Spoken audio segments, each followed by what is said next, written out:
BBC বাংলার অধিবেশন প্রবাহতে আপনাদের স্বাগত। আজ আপনাদের সাথে লন্ডন স্টুডিও থেকে আছি মানসী বড়ুয়া। আবার মধ্যপ্রাচ্যে ভয়াবহ তৃতীয় বিশ্বযুদ্ধ শুরু হয়ে গেল। মার্কিন যুক্তরাষ্ট্র এবং দখলদারদের দেখে নেয়ার হুঁশিয়ারি দিয়েছে ইরান। আর এরই মাঝে আমাদের হাতে এসে পৌঁছেছে এই যুদ্ধের সর্বশেষ গুরুত্বপূর্ণ সবথেকে তাজা আপডেট সংবাদ আপনাদের জানিয়ে দিব। প্রথমেই জানিয়ে দিব ইরানের পার্লামেন্টের স্পিকারের কঠিন হুঁশিয়ারি, যুক্তরাষ্ট্রের চুক্তি লঙ্ঘন মেনে নেওয়া হবে না। ওয়াশিংটন সমঝোতা স্মারক বা এমওইউ যদি লঙ্ঘন করে তাহলে তেহরান কোনোভাবেই বসে থাকবে না বলে কঠোর হুঁশিয়ারি দিয়েছেন ইরানের পার্লামেন্টের স্পিকার ও প্রধান পরমাণু পরিকল্পনাকারী মোহাম্মদ বাঘের গালিবাফ। এরপর জানাবো শান্তি চুক্তির জন্য মরিয়া ছিলেন ডোনাল্ড ট্রাম্প, বললেন মোস্তফা খামেনি। ইরানের সর্বোচ্চ ধর্মের নেতা মোস্তফা আলী খামেনি যুক্তরাষ্ট্রের সঙ্গে সমঝোতা স্মারক স্বাক্ষরের বিষয়টি নিশ্চিত করে এবং তাৎপর্যপূর্ণ বার্তা দিয়েছেন। তিনি বলেন, এই চুক্তির পেছনে ইরানের আগ্রহ নয়, বরং যুক্তরাষ্ট্রের মরিয়া প্রচেষ্টাই মূল চালিকা শক্তি ছিল। এদিকে ফের ইসরায়েলকে সতর্ক করল যুক্তরাষ্ট্র।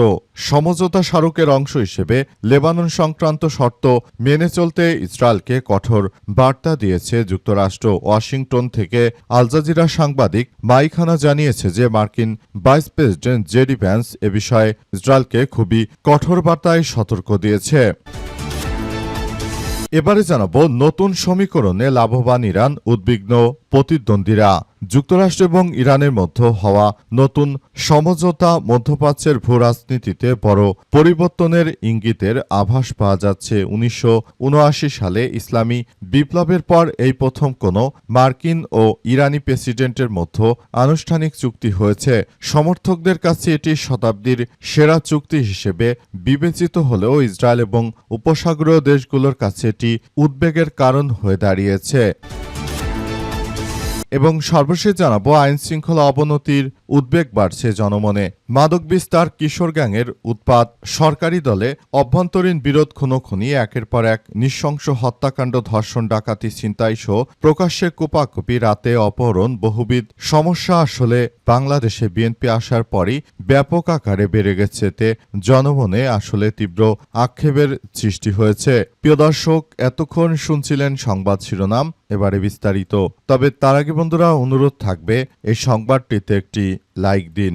এই চ্যানেলে আপনি নতুন হয়ে থাকলে আমাদের সংবাদটি দেখতে দেখতে চ্যানেলটি সাবস্ক্রাইব করে রাখুন। কমেন্ট করে বন্ধুরা আপনার মূল্যবান মতামত জানিয়ে দিন আপনি বিশ্বের কোন দেশ থেকে বা বাংলাদেশের কোন স্থান থেকে আমাদের সংবাদটি দেখছেন এবং শুনছেন। আর বন্ধুরা সংবাদটি আপনার সোশ্যাল মিডিয়া ফেসবুকে শেয়ার করে বন্ধুদেরও দেখার সুযোগ করে দিন।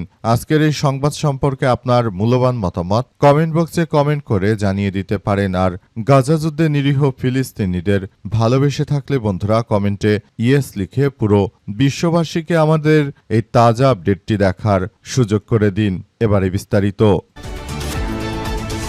ইরানের স্পিকারের হুঁশিয়ারি, যুক্তরাষ্ট্রের চুক্তি লঙ্ঘন মেনে নেওয়া হবে না। ওয়াশিংটন সমঝোতা স্মারক বা এমওইউ লঙ্ঘন করলে তেহরান তা কোনোভাবেই মেনে নেবে না বলে হুঁশিয়ারি দিয়েছেন ইরানের পার্লামেন্টের স্পিকার ও প্রধান পরমাণু পরিকল্পনাকারী মোহাম্মদ বাঘের গালিবাফ। সামাজিক যোগাযোগ মাধ্যম এক্সে দেওয়া এক পোস্টে তিনি এই হুঁশিয়ারি দিয়েছেন। গালিবাফ বলেন, যদি প্রতিপক্ষ কোনো ধরনের অসদাচরণ, চুক্তি লঙ্ঘন কিংবা অতিরিক্ত দাবিগুলো উপস্থাপন করে তবে শত্রুকে কঠোর জবাব দিতে আমরা বিন্দুমাত্র দ্বিধাবোধ করব না। তিনি আরও জানিয়েছেন যে যুদ্ধের সময় তারা একেবারে থাপ্পড় খেয়েছিল, তারা যদি আবারও সেই পথে হাঁটে তাহলে বড় থাপ্পড় খাবে। সূত্র আল জাজিরার। ইরানের পার্লামেন্টের স্পিকার আরও জানিয়েছেন যে যুক্তরাষ্ট্রের এই সন্ত্রাসী কার্যক্রমগুলো ইরান কখনোই মেনে নেবে না। মার্কিনিরা শুরু থেকে আমাদের বিরুদ্ধে যে সন্ত্রাসী কার্যক্রমগুলো চালাচ্ছিল, ইরান শুরু থেকে তাদের এই সন্ত্রাসী কার্যক্রম প্রতিহত করেছে। ভবিষ্যতেও ইরান সর্বোচ্চ শক্তি দিয়ে তারা মার্কিন যুক্তরাষ্ট্রের এই অবৈধ আক্রমণকে প্রতিহত করতে বদ্ধপরিকর।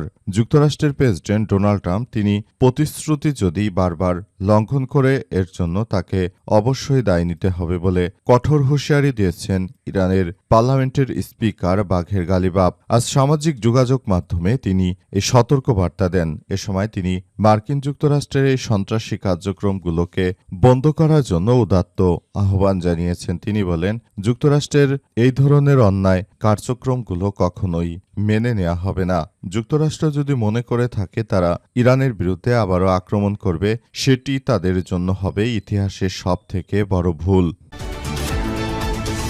শান্তি চুক্তির জন্য মরিয়া ছিলেন ট্রাম্প, বললেন মোস্তফা খামেনি। ইরানের সর্বোচ্চ নেতা মোস্তফা খামেনি যুক্তরাষ্ট্রের সঙ্গে সমঝোতা স্মারক স্বাক্ষরের বিষয়টি নিশ্চিত করে এক তাৎপর্যপূর্ণ বার্তা দিয়েছেন। তিনি বলেন, এই চুক্তির পেছনে ইরানের আগ্রহ নয়, বরং যুক্তরাষ্ট্রের মরিয়া প্রচেষ্টায় মূল চালিকা শক্তি ছিল।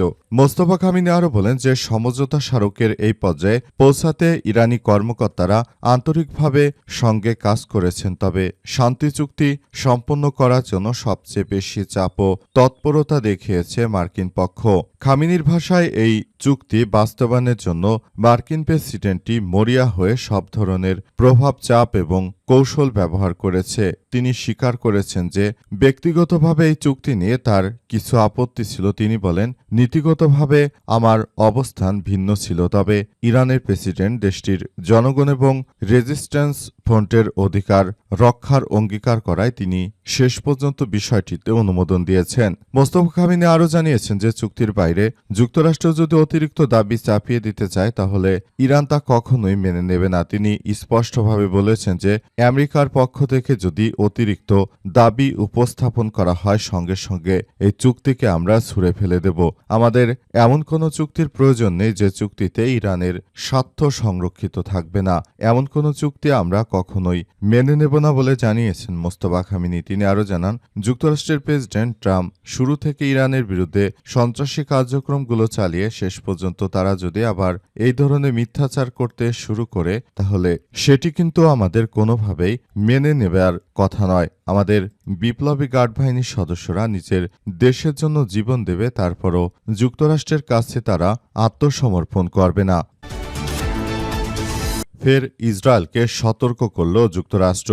সমঝোতা স্মারকের অংশ হিসেবে লেবানন সংক্রান্ত শর্ত মেনে চলতে ইসরায়েলকে কঠোর বার্তা দিয়েছে যুক্তরাষ্ট্রের প্রেসিডেন্ট ডোনাল্ড ট্রাম্প। ওয়াশিংটন থেকে আল জাজিরার সাংবাদিক মাইক হানা জানিয়েছেন যে মার্কিন ভাইস প্রেসিডেন্ট জেডি ভ্যান্স এ বিষয়ে ইসরায়েলকে খুবই কঠোর ভাষায় সতর্ক করেছেন। হানা জানান, এটাও মনে রাখতে হবে যে প্রেসিডেন্ট ট্রাম্প ইসরায়েলি প্রধানমন্ত্রীর সঙ্গে উত্তপ্ত আলোচনা করেছেন, বিশেষ করে যখন তিনি আশঙ্কা করছিলেন লেবাননে ইসরায়েলের কার্যকলাপ এই সমঝোতা স্মারকটি পাশ করানোর পথে বাধা হয়ে দাঁড়াবে। তিনি আরও উল্লেখ করেছেন যে এই চুক্তিতে লেবাননকে অন্তর্ভুক্ত করার জন্য যুক্তরাষ্ট্রের শক্তিশালী ইসরায়েলপন্থী লবি ট্রাম্প প্রশাসনের সমালোচনা করেছে।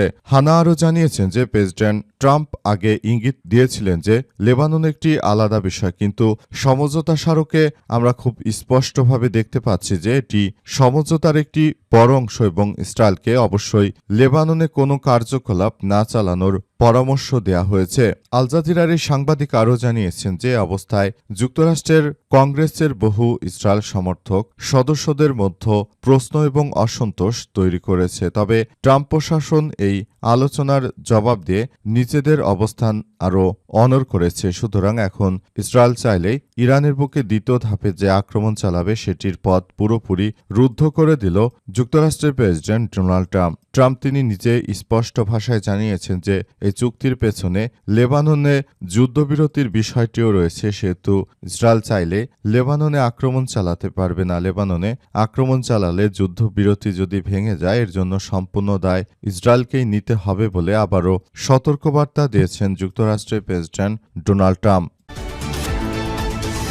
নতুন সমীকরণ লাভবান হবে ইরান উদ্বিগ্ন প্রতিদ্বন্দ্বীরা। যুক্তরাষ্ট্র এবং ইরানের মধ্যে হওয়া নতুন সমঝোতা মধ্যপ্রাচ্যের ভূরাজনীতিতে বড় পরিবর্তনের ইঙ্গিতের আভাস পাওয়া যাচ্ছে। ১৯৭৯ সালে ইসলামী বিপ্লবের পর এই প্রথম কোনো মার্কিন ও ইরানি প্রেসিডেন্টের মধ্যে আনুষ্ঠানিক চুক্তি হয়েছে।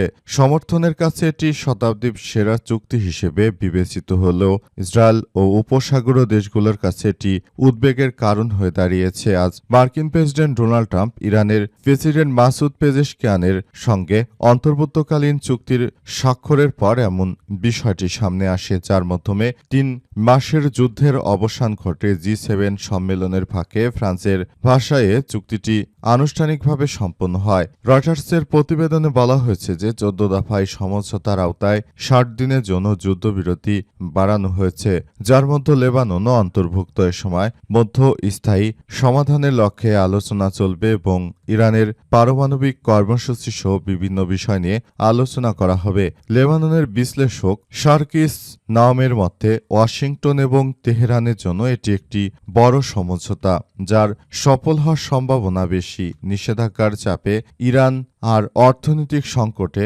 দীর্ঘায়িত করতে পারবে না। আবার ট্রাম্পও নতুন করে যুদ্ধ শুরু করতে আগ্রহী হবে না, কারণ সেখানে অনেকগুলো বিষয় সংযুক্ত থাকার কারণে। যুক্তরাষ্ট্রের প্রেসিডেন্ট ডোনাল্ড ট্রাম্প তিনি এখন চাইলেও ইরানের সঙ্গে যুদ্ধ আদতে তিনি করতে পারবেন কিনা সেটি দেখার বিষয়। মূল বিষয়গুলো নিয়ে সবাই আসলে খুবই গুরুত্ব সহকারে কার্যক্রম চালিয়ে যাচ্ছে অবস্থায় আসলে সবকিছু পরিস্থিতি খুবই থমথমে অবস্থা বিরাজ করছে।